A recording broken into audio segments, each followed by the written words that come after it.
When I first saw this picture online, I remember looking at it and thinking something really eerie is going on there. Something really strange is happening. And I was right. Something terrible was happening. Today, we're not only talking about a baby, we're also talking about mental health and psychosis and all of the things that come along with that. So if you think that listening to this is going to harm your mental health in any way, shape, or form, please skip this video. I will see you in my next one. I mean it. Take care of yourselves. I love you.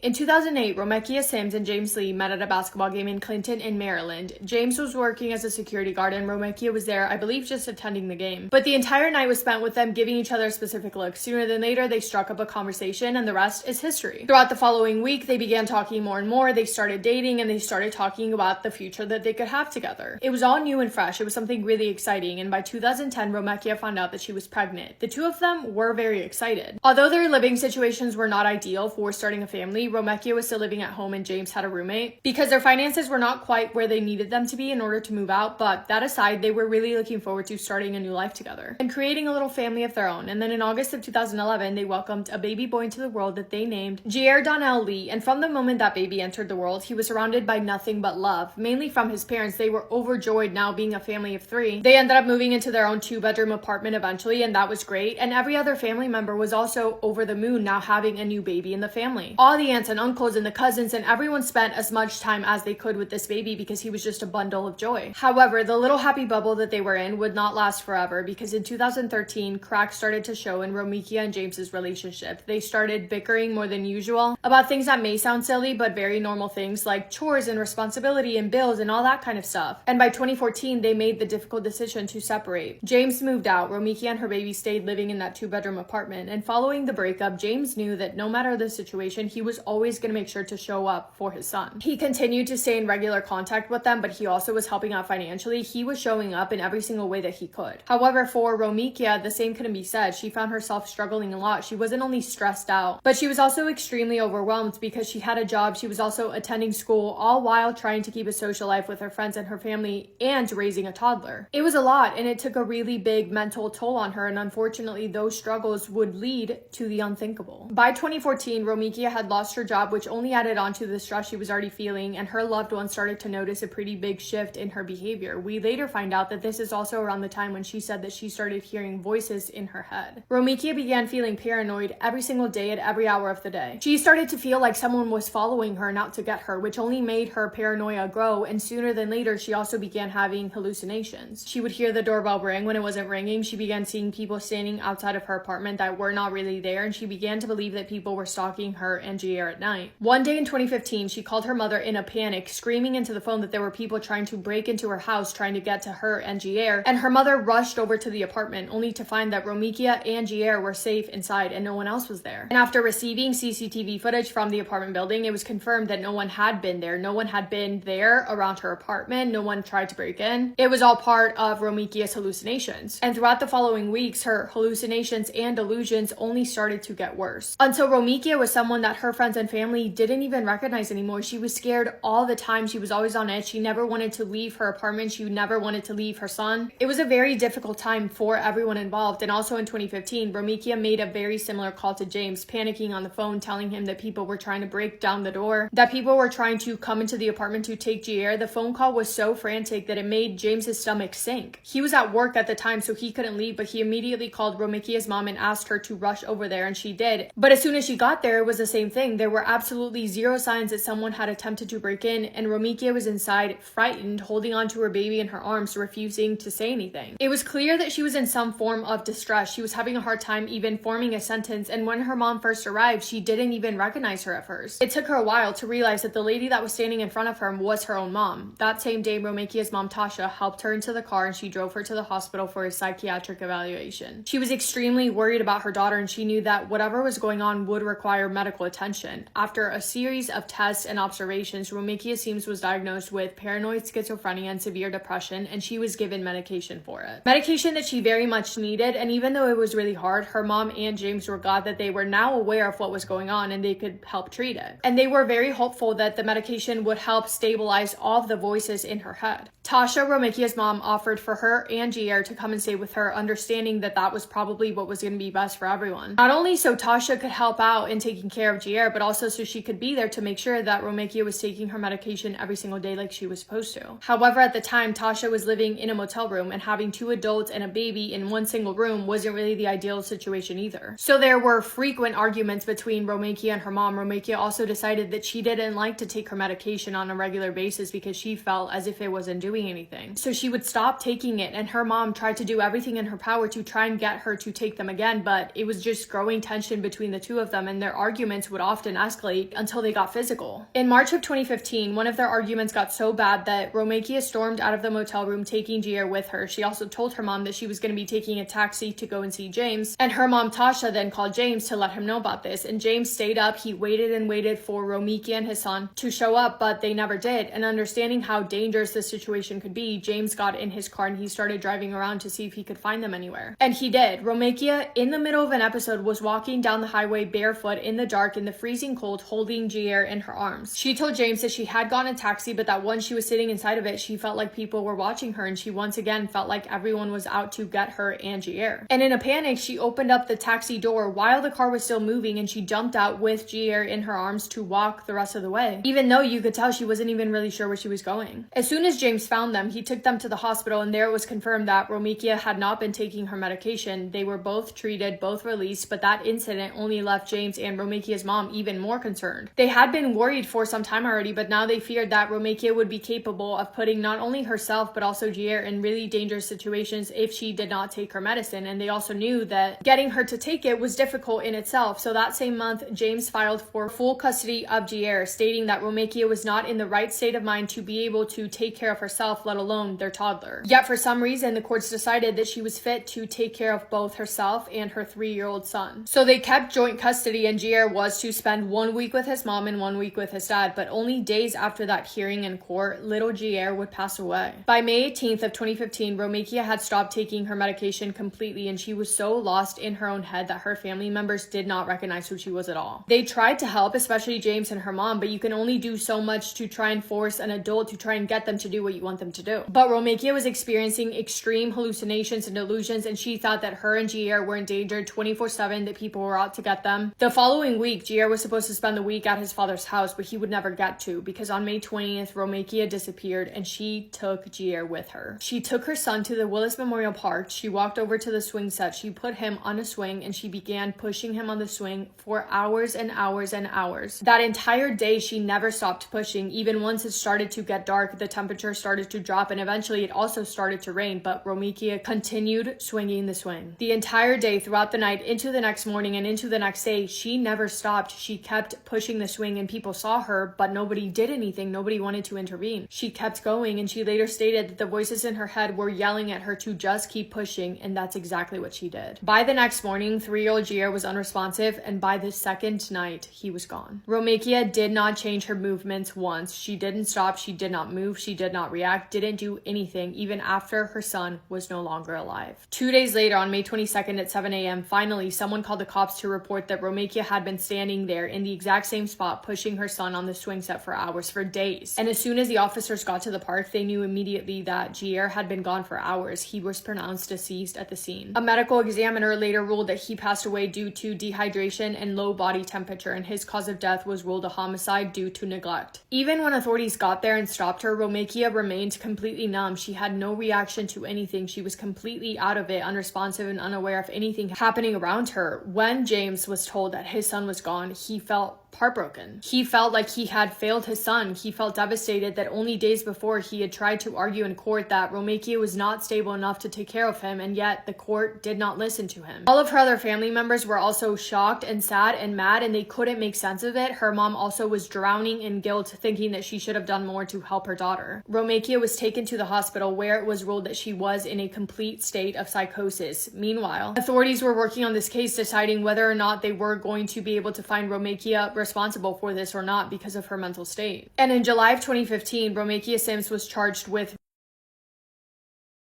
and reckless endangerment. Evaluations found that she suffered from a mental disorder which at the time of the incident caused her to, quote, lack substantial capacity to appreciate the criminality of her conduct or to conform her behavior to meet the requirements of the law, end quote. And in early 2016, she was found not criminally responsible for her child's under Maryland law. And rather than being sent to a prison, she was sent to a psychiatric hospital for an indefinite period of time or until the doctors ruled that she was no longer a danger to herself and those around her. From what I could find, it sounds like she is still in hospital under strict supervision, but I couldn't find reliable sources to confirm that with 100% certainty. Yeah, every single aspect of this case is terrible. It's so sad, everything about it. Thank you if you made it to the end. Thank you for spending time with me today and for listening to little Gier's story. I hope that you guys are having the best day. If not, go do something to make it the best day. Make somebody happy, and I will see you in my next video. Massive kiss on the forehead to every single one of you.